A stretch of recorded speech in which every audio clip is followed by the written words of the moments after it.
मुझे बिल्कुल नहीं पता, और मैंने स्टूडेंट वीज़ा अप्लाई करना है। और मुझे बताइए अप्लाई से लेकर लैंडिंग तक, मतलब मैंने अप्लाई करना है और मैंने दूसरी कंट्री में लैंड करना है, उसके दौरान क्या क्या स्टेप्स हैं, कौन कौन से डॉक्यूमेंट्स चाहिए और हमें क्या क्या करना है, ये हमें ज़रा अच्छे से समझा दीजिए। ठीक है।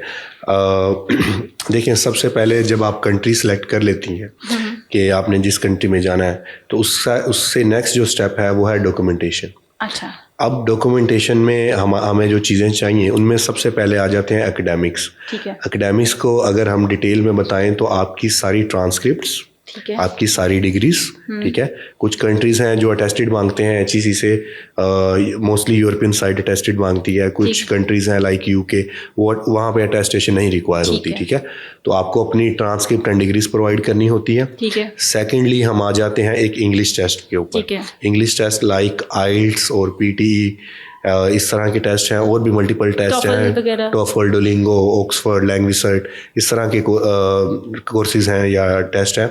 और ये डिपेंड करता है यूनिवर्सिटी की क्या रिक्वायरमेंट है, तो उस यूनिवर्सिटी के रिक्वायरमेंट के मुताबिक आपने कोई टेस्ट देना होता है, ठीक है। एंड उसके बाद 2 रिकमेंडेशन लेटर्स रिक्वायर होते हैं जो कि आपके इंस्टीट्यूशन की तरफ से आपको दिए जाते हैं। आपकी यूनिवर्सिटी से दिए, आपकी यूनिवर्सिटी के जो 2 टीचर्स हैं, ठीक है, जिनसे आप पढ़े हैं, वो आपको रिकमेंड कर देते हैं एक पेज के ऊपर, आपको वो लेटर चाहिए होते हैं। आफ्टर दैट अगर आपका गैप है स्टडी के बाद आपका गैप आ रहा है, तो उसको कवर करने के लिए आपको एक्सपीरियंस लेटर चाहिए होगा, ठीक है। और उसके अलावा इंग्लिश टेस्ट हमने बात कर दिया। सो ये जस्ट वो डॉक्यूमेंट्स हैं जो आपको अपना प्रोसेस इनिशिएट करने के लिए रिक्वायर है, ठीक है जी। तो ये documents once you done these documentation you will apply for the university, ठीक है। और यूनिवर्सिटी की रिक्वायरमेंट्स होती हैं कुछ की, कुछ टेस्ट नहीं भी लेती, वो आपका MOI भी ले लेती है, मीडियम ऑफ इंस्ट्रक्शन भी बोलते हैं जिसे, वो भी आपकी यूनिवर्सिटी की तरफ से इशू किया जाता है रजिस्ट्रार की तरफ से, ठीक है। तो वंस आप उसकी रिक्वायरमेंट मीट कर लेते हैं, जो यूनिवर्सिटी आपको एक ऑफर लेटर इशू कर देती है। इट कैन बी कंडीशनल और it can be unconditional, okay.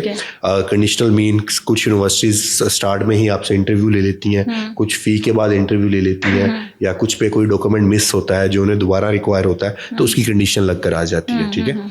तो जब आप वो रिक्वायरमेंट मीट कर देते हैं, आप फ़ी पे कर देते हैं, आप यूनिवर्सिटी को इंटरव्यू दे देते हैं, तो यूनिवर्सिटी आपको एक फाइनल लेटर इशू करती है जिसको एक्सेप्टेंस लेटर बोलते हैं। अच्छा, ये ऑफर लेटर से पहले हो? ये बाद में आता है, ये बाद में। This is a final document issue bye university that अब आप इंटरव्यू पास कर चुके हैं, फ़ी पे कर चुके हैं, ऑफर लेटर तो आपको आ चुका हुआ था स्टार्ट में, तो ये फाइनल एक एक्सेप्टेंस लेटर होता है। अगर UK में इसको कैस बोला जाता है, ठीक है, confirmation of acceptance for the study. Different countries में एक्सेप्टेंस लेटर अगर हम जेनेरिक टर्म में बात करें, तो आपको जब एक्सेप्टेंस लेटर मिल जाता है, ठीक है, कैश मिल जाता है, ठीक है, तो उसके बाद अब आपकी यूनिवर्सिटी में सीट होगी रिजर्व, ठीक है। अब यूनिवर्सिटी आपसे रिक्वायर करती है अब आप वीज़ा लें और अब आके यहाँ पे आप अपनी स्टडी कंटिन्यू करें, तो उस एक्सेप्टेंस लेटर के ऊपर आप एम्बेसी में अप्लाई करते हैं फॉर द वीज़ा, ठीक है। आप यूनिवर्सिटी जाते हैं, आप सब जो स्टडी वीज़ा है उसके 2 स्टेप्स होते हैं। फर्स्ट ऑनलाइन डॉक्यूमेंटेशन होती है, आपने फॉर्म वगैरह फिल करने होते हैं, सबमिट करवाने होते हैं। सेकंड आपकी बायोमेट्रिक होती है, तो आप बायोमेट्रिक करवाते हैं, डॉक्यूमेंट अपलोड करते हैं, साथ ले जाते हैं या खुद भी कर सकते हैं आप, ये दोनों ऑप्शनल होते हैं आपके पास। वंस आपके डॉक्यूमेंट्स अपलोड हो गए, आपका वीज़ा अप्लाई हो गया, और जब आपका वीज़ा लग गया तो आपने बस एक टिकट करवानी है और आपने यूनिवर्सिटी पहुंच जाना है।